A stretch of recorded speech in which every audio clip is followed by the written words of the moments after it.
اعوذ باللہ من الشیطان الرجیم بسم اللہ الرحمن الرحیم الم تر الی الذین اوتوا نصیبا من الکتاب یؤمنون بالجبت والطاغوت ویقولون للذین کفروا هؤلاء اہدی من الذین آمنوا سبیلا۔ یہاں سے وہی تسلسل اہل کتاب کی خرابیوں کا بیان۔ تو اس آیت کا شان نزول یہ ہے کہ کعب بن اشرف یہودی سرداروں میں سے کعب بن اشرف تو غزوہ احد کے بعد یہ لوگ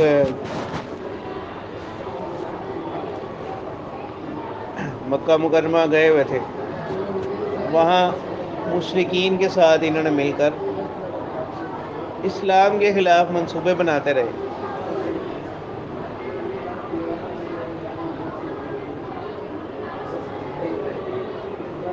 اور وہاں پر مشرکین نے ان سے کہا کہ ہم آپ کی بات اس وقت سنیں گے، اس وقت مانیں گے جب آپ ہمارے بتوں کو کیا کریں، سجدہ کریں۔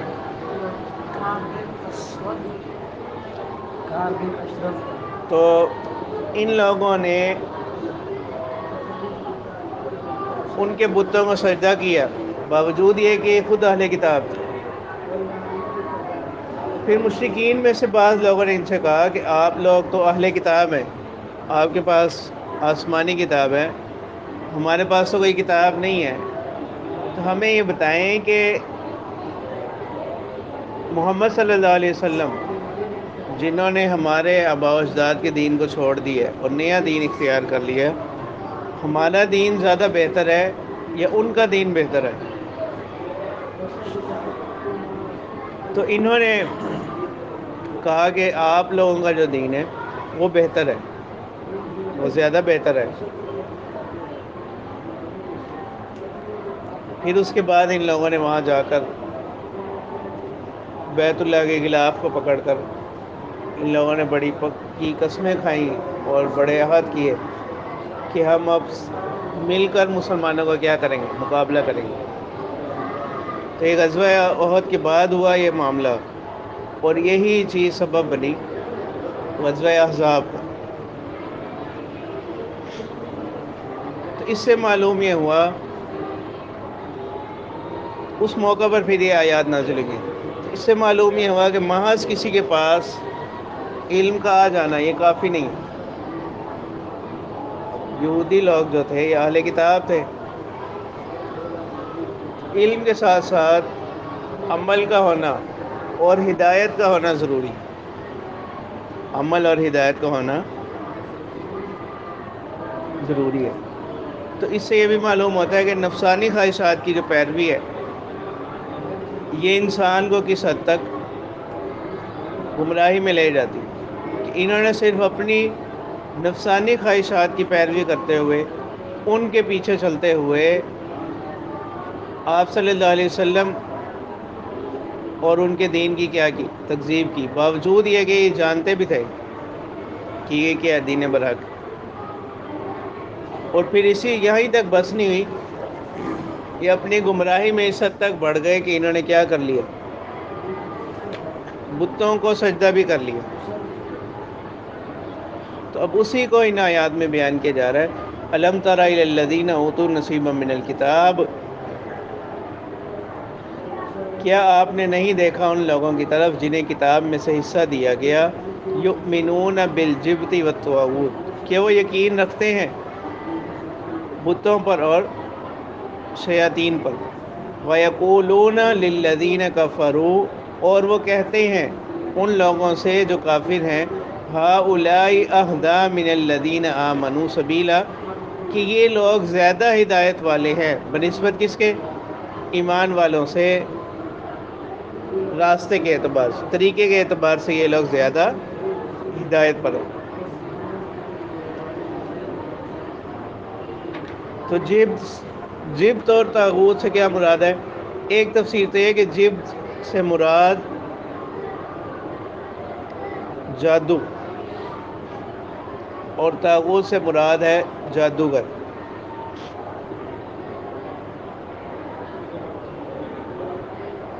اور ایک قول یہ ہے کہ جبت سے مراد تو جادو ہے اور طاغوت سے مراد کہانت، کاہن، جو لوگ مستقبل کے معاملات کی پیشن گوئی وغیرہ کرتے.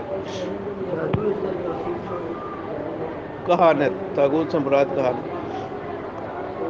اور تیسرا قول یہ ہے کہ جبت و طاغوت سے مراد اللہ کے علاوہ جس چیز کی بھی عبادت کی جائے، جس چیز کی بھی تعظیم اس درجے میں رکھ کر کی جائے، وہ کیا ہے؟ جبت و طاغوت. غیر اللہ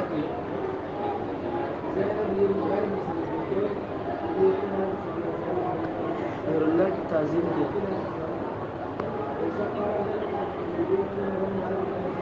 یہ کیا ہے؟ جبت و طاغوت. اب اللہ تعالیٰ فرمانے اولئک الذین لعنہم اللہ، کہ یہی وہ لوگ ہیں کہ اللہ تعالیٰ نے ان کو رحمت سے دور کر دیا.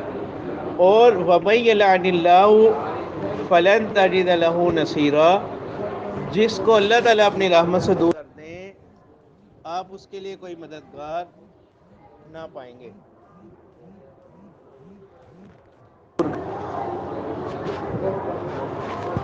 تو لعنت کی لفظی معنی رحمت سے دوری کے، اس کی نسبت اللہ تعالیٰ کی طرف کرتے ہوئے اس سے مراد رحمت سے دوری. اس کے علاوہ بھی اب ان کے جو بدعمالیاں تھیں وہ اس چیز کا سبب بنی کہ اللہ تعالیٰ نے ان پر پھٹکار نازل فرمائی اور ان کو اپنی رحمت سے کیا کر دیا؟ دور کر دیا. احادیث میں اس کے علاوہ اور بھی چند اعمال ہیں جن کے بارے میں یہ آتا ہے کہ اللہ تعالیٰ ایسے لوگوں کو اپنی رحمت سے دور کر دیتا. جیسے سود خور ہے، سود کھانے والا، کھلانے والا، سودی معاملہ لکھنے والا، لکھوانے والا اور اس پر گواہ بننے والے. ٹھیک ہے. اسی طرح شراب خور، شراب خریدنے والا، بیچنے والا، بنانے والا. اور حدیث میں آتا ہے اسی طرح معمولی چیزوں کی چوری کرنے والا، یعنی وہ چیزیں جن کی کوئی حیثیت نہیں آتی لیکن ان کو بھی کیا کر لینے والا؟ چوری کر لینے والا. اس پر بھی احادیث میں لعنت فرمائی گئی. وہ مرد جو عورتوں کی مشابہت اختیار کرے اور وہ عورت جو مردوں کی مشابہت اختیار کرے. تقدیر کو جھٹلانے والا، سنتوں کو چھوڑنے والا. ٹھیک ہے. اللہ تعالیٰ کی کسی حرام کردہ چیز کو حلال ٹھہرانے والا. تو یہ مشہور ان اعمال میں سے ہیں جن کے کرنے والے پر اللہ کی طرف سے، اللہ اور اس کے رسول صلی اللہ علیہ وسلم کی طرف سے لعنت فرمائی. اس کے علاوہ اور بھی اعمال ہیں جن کی تفصیل احادیث میں مل جاتی ہے. اب لعنت کے احکام ہے. کسی معین شخص پر لعنت کرنا اس کا نام لے کر یہ جائز نہیں. شخص معین پر لعنت یہ کیا نہیں ہے؟ جائز نہیں. جس کا کفر پر مرنا یقینی نہ ہو.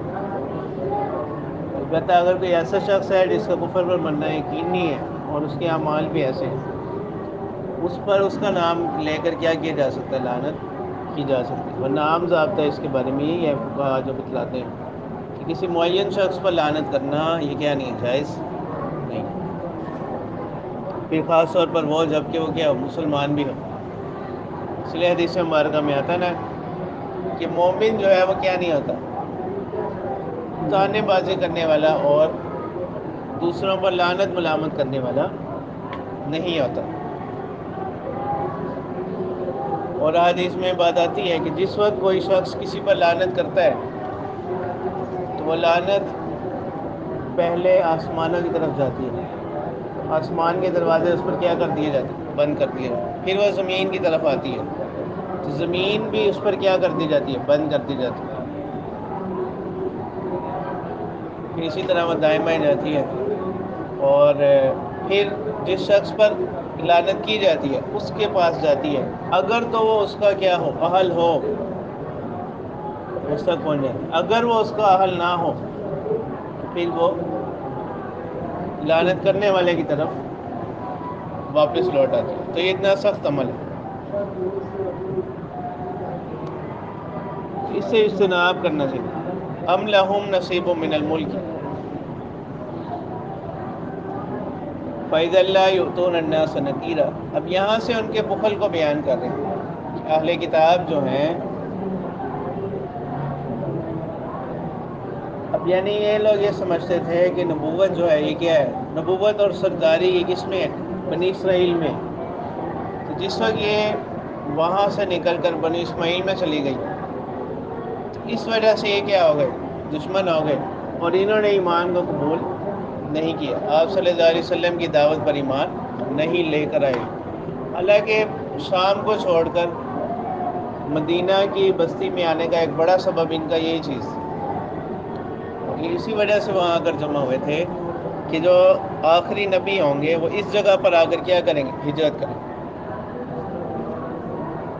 اللہ تعالیٰ فرما رہے ہیں ام لہم نصیب من الملک، کیا ان کے پاس حصہ ہے کوئی بادشاہت میں سے؟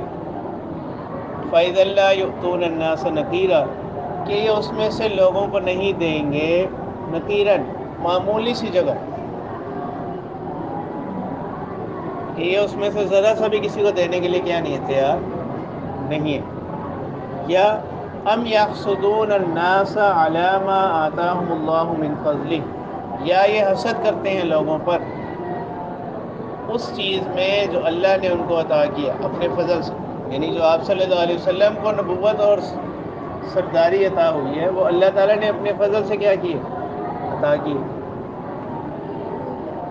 جس طرح ان لوگوں کو عطا کی ہے، اسی طرح اللہ تعالیٰ نے آپ صلی اللہ علیہ وسلم کو بھی کیا کیا؟ عطا کی۔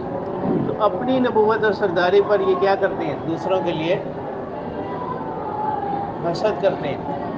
حسد کے معنی یہ ہوتے ہیں نا کہ کسی سے نعمت کا زائل ہو جانا، کسی بھائی کے پاس کوئی نعمت ہے، یہ تمنا رکھنا کہ یہ نعمت اس سے کیا ہو جائے؟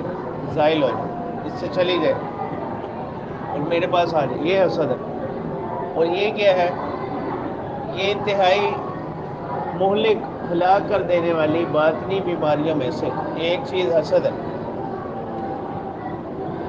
اس لیے کہا گیا کہ حسد سے بچو، کہ حسد انسان کی نیکیوں کو اس طرح کھاتا ہے جیسے لکڑی آگ، وما تأکل النار الحطب، جیسے آگ کس کو کھا لیتی ہے؟ لکڑی۔ آگ کس کو کھا لیتی ہے؟ لکڑی۔ لکڑی آگ کو نہیں۔ اسی طرح حسد جو ہے یہ انسان کی نیکیوں کو کیا کر دیتا ہے؟ ضائع کر دیتا ہے۔ اس لیے حدیث میں سے منع کیا ہے۔ اور اللہ کے رسول صلی اللہ علیہ وسلم نے فرمایا کہ پہلی امتوں کی خرابیوں میں سے دو خرابیاں تمہاری طرف بھی کیا ہوں گی؟ آئیں گی، اور وہ دو خرابیاں حسد اور بے حیائی۔ اور اللہ کے رسول صلی اللہ علیہ وسلم نے فرمایا کہ یہ ایسی خرابیاں کہ انسان کے دین کو کیا کر دینے والی، نقصان پہنچانے والی۔ تو اللہ تعالیٰ فرما رہے ہیں فقط آتینا علی ابراہیم الکتاب والحکمت، کہ ہم نے عطا کی آل ابراہیم کو کتاب اور حکمت، وآتیناہم ملکا عظیما، اور ہم نے ان کو عطا کیا عظیم سلطنت۔ تو یہ جو پیغمبر ہیں یہ بھی کس میں سے ہیں؟ آل ابراہیم میں سے ہی ہیں۔ تو اسی طرح ہم نے بھی ان کو کیا کیا؟ نبوت اور سرداری عطا کی ہے۔ فَمِنْهُمْ مَنْ آمَنَ بِهِ وَمِنْهُمْ مَنْ صَدَّ عَنْهُ، اہل کتاب میں سے کچھ لوگ تو ایسے ہیں من آمن بہ، جو اس پیغمبر پر کیا لائے؟ ایمان لائے، جیسے عبداللہ بن سلام رضی اللہ تعالیٰ عنہ، یا اور لوگ جو اہل کتاب سے کیا ہوئے؟ مسلمان ہوئے۔ وَمِنْهُمْ مَنْ صَدَّ عَنْهُ، اور اہل کتاب میں ایک بعض لوگ ایسے ہیں جنہوں نے ان سے کیا کر لیا؟ منہ پھیر لیا، اس سے روکتے ہیں، جیسے کعب بن اشرف اور لوگ۔ ایک معنی تو اس کی ہے، اور ایک معنی بعض مفسرین فرماتے ہیں کہ جو بہی کی ضمیر ہے نا، یہ انبیاء آل ابراہیم کی طرف لوٹ رہی ہے۔ تو اللہ تعالیٰ فرما رہے ہیں مفہوم اس صورت میں ہوگا کہ ہم نے آل ابراہیم کو یہ چیزیں عطا کی، اور آل ابراہیم میں سے بھی بعض پیغمبروں کو انہوں نے تسلیم کیا، ان پر ایمان لائے، اور بعض پیغمبروں پر ایمان نہیں لائے۔ اسی طرح ہے محمد صلی اللہ علیہ وسلم کہ آپ پر بھی ان میں سے بعض لوگ ایمان لاتے ہیں، بعض لوگ ایمان نہیں لاتے۔ یہ معنی ہے اس صورت میں۔ وَكَفَىٰ بِجَهَنَّمَ سَعِيرًا، اور کافی ہے جہنم دہکتی ہوئی۔ إِنَّ الَّذِينَ كَفَرُوا بِآيَاتِنَا سَوْفَ نُصْلِيهِمْ نَارًا، بے شک وہ لوگ جنہوں نے ہماری آیات کا انکار کیا، ان قریب ہم ان کو داخل کریں گے آگ میں۔ كُلَّمَا نَضِجَتْ جُلُودُهُمْ، جب وہ آگ جلسا دے گی، جلا دے گی ان کی کھالوں کو، بَدَّلْنَاهُمْ جُلُودًا غَيْرَهَا، تو ہم اس بدل دیں گے ان کو کھال اس کے علاوہ۔ یعنی جب وہ مکمل جل جائے گی، یہ نہیں ہوگا کہ عذاب ختم ہو گیا، نئی کھال اس کے اوپر کیا کر دی جائے گی، چڑھا دی جائے گی، لِيَذُوقُوا الْعَذَابَ، تاکہ وہ عذاب کو کیا کریں، چکھیں۔ اور حدیث میں آتا ہے کہ اللہ کے رسول صلی اللہ علیہ وسلم نے فرمایا کہ سب سے ہلکا عذاب جو ہوگا وہ بھی ایسا ہوگا کہ پاؤں میں آگ ہوگی، اور اس آگ کی وجہ سے اس کی شدت اتنی زیادہ ہوگی کہ اس کی کھوپڑی جو ہے نا انسان کی، وہ اس سے کیا ہو جائے گی، جل جائے گی، اس کا اثر وہاں تک پہنچے گا۔ تو اللہ تعالیٰ ہمیں اس عذاب سے بچائیں۔ ان اللہ کان عزیزا حکیما، تو اللہ تعالیٰ فرما رہے ہیں کہ بے شک اللہ تعالیٰ زبردست حکمت والے ہیں۔ اور اس کے برعکس والذین آمنوا وعملوا الصالحات، قرآن کا اسلوب یہ ہے کہ جب ایک گروہ کا ذکر کیا جاتا ہے تو اس کے مقابل دوسرے گروہ کا بھی تذکرہ کر دیا جاتا ہے۔ ٹھیک ہے، تو پہلے ان لوگوں کا ذکر تھا جن کے اعمال برے ہیں، کفار، تو اب اہل ایمان کا ذکر کیا جا رہا ہے، والذین آمنوا، اور وہ لوگ جو ایمان لائے، وعملوا الصالحات، اور اچھے اعمال کیے، سندخلہم، ان قریب ہم ان کو داخل کریں گے، جنات تجری من تحتها الانہار، ایسے باغات میں جس کے نیچے سے نہریں بہتی ہیں۔ اور یہ داخل کرنا 1 2 5 10 50 60 سال کے لیے نہیں ہوگا، بلکہ خالدین فیہا ابدا، وہ اس میں رہیں گے ہمیشہ۔ لہم فیہا ازواج مطہرۃ، اور ان کے لیے وہاں پر کیا ہوں گی، پاکیزہ بیویاں ہوں گی، پاکیزہ عورتیں ہوں گی۔ وَنُدْخِلُهُمْ ظِلًّا ظَلِيلًا، اور ہم ان کو داخل کریں گے گھنے سایوں میں، یعنی ایسے باغات ہوں گے کہ وہاں درخت سے درخت ملا ہوگا، اور اس کا سایہ کیا ہوگا، انتہائی گھنا ہوگا۔ چلو